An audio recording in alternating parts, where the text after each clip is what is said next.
कर सकती है, समाजवादी पार्टी का कोसों दूर तक इससे कोई रिश्ता नहीं है। बहनों और भाइयों, इनको विकास से कौन मतलब है? इनको युवाओं से कौन मतलब रह गया है? इनको किसानों से कौन मतलब रह गया है? इनको व्यापारियों से मतलब नहीं, इनको विकास से मतलब नहीं। इनका तो एक ही सिद्धांत है कि सबका साथ और सेफई परिवार का विकास। उससे ऊपर ये सोच भी नहीं सकते, उससे ऊपर इनकी सोच है भी नहीं। याद करिए, हमने पहले दिन कहा था, उत्तर प्रदेश के अंदर, उत्तर प्रदेश की धरती को दंगा मुक्त बनाएंगे। उत्तर प्रदेश की धरती में कोई भी माफिया हो, वह खनन माफिया हो, वह नकल माफिया हो, वह वन माफिया हो, वह पशु माफिया हो, उससे सख्ती से निपटेंगे। और बहनों और भाइयों, आपने देखा होगा समाजवादी पार्टी को इससे पीड़ा होती है। नकल माफिया को भी बचाने के लिए वह कितनी एड़ी चोटी, आज भी आप देख लीजिए, जितने बड़े दुर्दांत खतरनाक माफिया हैं, वे सब सपा के गले के हार हैं। उन्हीं से इनकी आजीविका चलती है, उन्हीं के भरोसे ये लोग जीते हैं। और इसीलिए जब युवाओं के लिए सुचितापूर्ण तरीके से परीक्षाएं हो, जब सरकार उन युवाओं के हित के लिए कार्य करते, हमने तो पहले दिन कहा था कि युवाओं के भविष्य के साथ खिलवाड़ करने वाले के भविष्य के साथ फिर हम भी खिलवाड़ करेंगे। हमारे युवाओं के भविष्य के साथ किसी को खिलवाड़ करने की छूट नहीं मिलनी चाहिए। और मैं फिर कहता हूं, नकल माफिया के खिलाफ हम कार्रवाई करेंगे। किसी भी युवा के भविष्य के साथ खिलवाड़ करने की छूट नहीं देंगे किसी को भी। प्रतियोगी परीक्षाएं सुचितापूर्ण तरीके से संपन्न हो, इसके लिए माहौल सरकार भी बनाएगी, संबंधित चयन बोर्ड और आयोग भी उसके लिए पूरी प्रतिबद्धता के साथ कार्य कर रही है। अच्छे नौजवान जब सेवा में आएंगे तो विकास की गति को द्रुत गति से आगे बढ़ाने के साथ ही गरीबों तक शासन की योजना को पहुंचाने में भी अपना योगदान देंगे। और प्रयागराज की धरती तो ये भगवान प्रयागराज की है, भगवान बेणी माधव की है, भगवान भारद्वाज की है, मां गंगा, यमुना और सरस्वती की त्रिवेणी की है। ये पावन धरा तो हमारे लिए एक ऐसी पावन धरा है कि प्रयागराज का कुंभ अब तो दुनिया के अंदर मानवता के मूर्त सांस्कृतिक धरोहर के रूप में प्रधानमंत्री मोदी जी के प्रयास से आज मान्यता प्राप्त कर चुका है। बहनों और भाइयों, ये समाजवादी पार्टी राम मंदिर का विरोध करती है, दीपोत्सव का विरोध करती है, देव दीपावली का विरोध करती है, परीक्षाओं की शुचिता का विरोध करती है,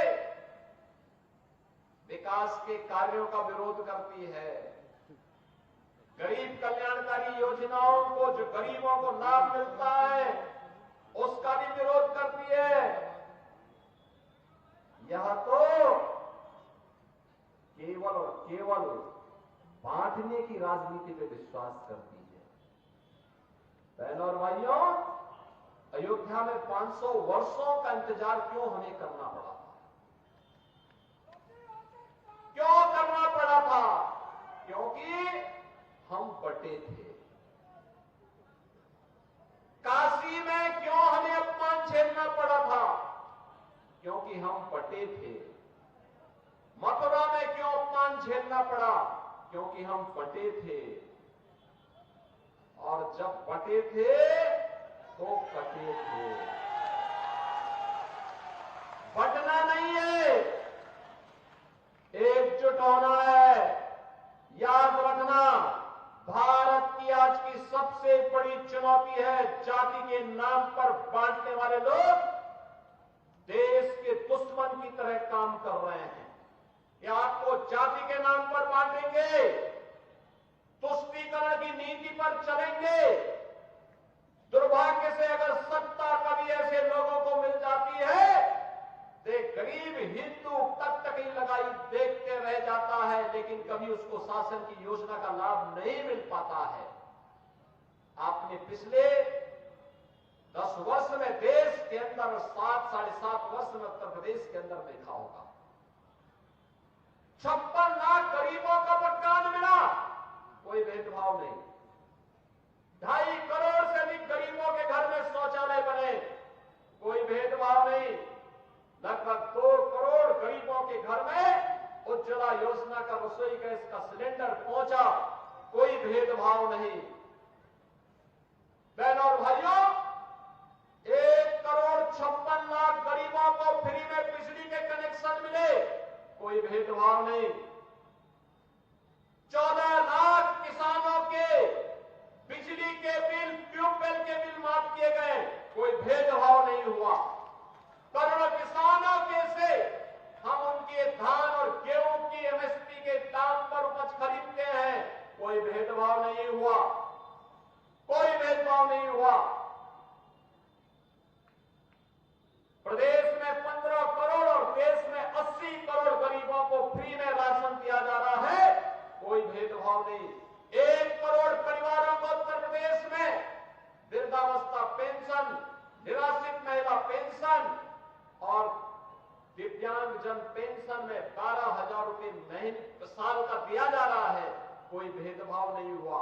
कन्या सुमंगला योजना में कोई भेदभाव नहीं हुआ।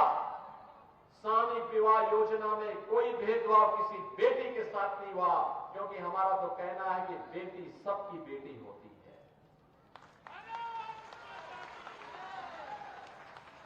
आयुष्मान भारत में 10 करोड़ उत्तर प्रदेश का नागरिक 5 लाख रुपए का स्वास्थ्य कवर प्राप्त करता है, कोई भेदभाव नहीं हुआ। हमने तो, मोदी जी ने तो एक ही बात सिखाई, सबका साथ और सबका विकास का। हमने तो सबको जोड़ने का प्रयास किया, लेकिन हमने ये भी कहा विकास सबका, सुरक्षा सबको, लेकिन तुष्टीकरण किसी की नहीं, तुष्टीकरण किसी की नहीं करेंगे। बहनों और भाइयों, ये समाजवादी पार्टी कहां ले जा रही थी देश को, प्रदेश को? इनका गठबंधन कहां देश को ले जा रहा था? हर दिन एक नया घोटाला होता था, हर दिन एक नया घोटाला होता था। विकास से इनको कोई लेना देना नहीं था। ये जो गंगा एक्सप्रेस वे बनने जा रही है, प्रयागराज को जोड़ेगी पश्चिमी उत्तर प्रदेश से, मात्र 6 से 7 घंटे में प्रयागराज से आप मेरठ पहुंच जाएंगे और वहां से 45 मिनट में दिल्ली पहुंच जाएंगे। कितनी बेहतर कनेक्टिविटी हो गई। और इसीलिए बहनों और भाइयों, मैं आप सबसे कहने के लिए आया हूं, ये समाजवादी पार्टी आपको गुमराह करेगी। इनके तमाम ऐसे लोग घूमेंगे, सोशल मीडिया प्लेटफॉर्म में आपस में लड़ाने का कार्य करेंगे। हमें इतिहास से सबक सीखना है, और मैं इसीलिए कहने के लिए आया हूं कि प्रदेश सरकार ने जो आपसे कहा था, आप याद करिए, इसी मंच पर श्रीमती जयापाल भी है, पूजा पाल भी है। क्या हुआ था इन लोगों के साथ? किस प्रकार का अत्याचार हुआ था? कोई पूछने वाला था? कृष्णानंद राय भारतीय जनता पार्टी के विधायक थे, क्या हुआ था उनके साथ? कृष्णानंद राय के साथ रमेश यादव भी थे, रमेश पटेल भी थे, 7 अन्य लोग थे, सबकी निर्मम हत्या कर दी गई। इस समाजवादी पार्टी से जुड़े हुए माफिया, दुर्दांत माफिया निर्दोष हिंदुओं की हत्या भी करते थे और फिर संपत्तियों पर भी कब्जा करते थे, व्यापारियों का अपहरण करते थे, बेटी की सुरक्षा में सेंध लगाते थे, धार्मिक स्थलों पर कब्जा करते थे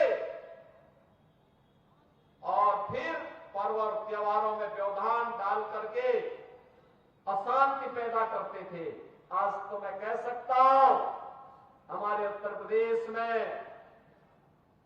न कर्फ्यू है न दंगा है, उत्तर प्रदेश में सब चंगा है, उत्तर प्रदेश में चारों ओर शांति है। और इसीलिए बहनों और भाइयों में आपसे कहने के लिए आया हूं, आप सबसे मैं यही विनती करने के लिए आया हूं, भाजपा के लिए चुनाव एक मिशन है, सेवा का एक मिशन है। समाजवादी पार्टी, बहुजन समाजवादी पार्टी के लिए चुनाव एक व्यवसाय है, अपने कारनामों को अंजाम देने का, जनता को शोषण करने का, अराजकता फैलाने का सर्टिफिकेट प्राप्त करने का, इनको अराजकता पैदा करने, भ्रष्टाचार पैदा करने, गुंडागर्दी फैलाने, कर्फ्यू लगाने, दंगा कराने, लूट खसोट करने का ये सर्टिफिकेट हमें नहीं देना चाहिए, कतई नहीं देना चाहिए। इनकी जमानतें जब्त होनी चाहिए। और यही कहने के लिए आज मैं आपके पास आया हूं। भारतीय जनता पार्टी, अपना दल, निषाद राज पार्टी, हमारे जितने भी सहयोगी दल हैं, इन सब ने श्री दीपक पटेल को प्रत्याशी बनाकर के आपके बीच उतारा। बहनों और भाइयों, वो एक अनुभवी और कर्मठ कार्यकर्ता है, अनुभवी है, कार्य करने का अनुभव है और साथ साथ जूझने का भी एक सामर्थ्य है। विकास के लिए जो भी आपका आह्वान होगा, वो विकास आपके फूलपुर में पहुंचेगा, फूलपुर में आएगा। उसके लिए फूलपुर वासियों को फिर इधर उधर जाने की आवश्यकता नहीं पड़ेगी। अच्छे लोग चुनेंगे तो विकास आपके द्वार तक लेके आ जाएगा।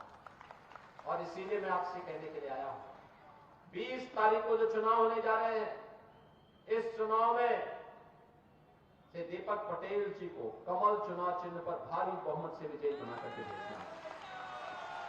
बना के भेजेंगे।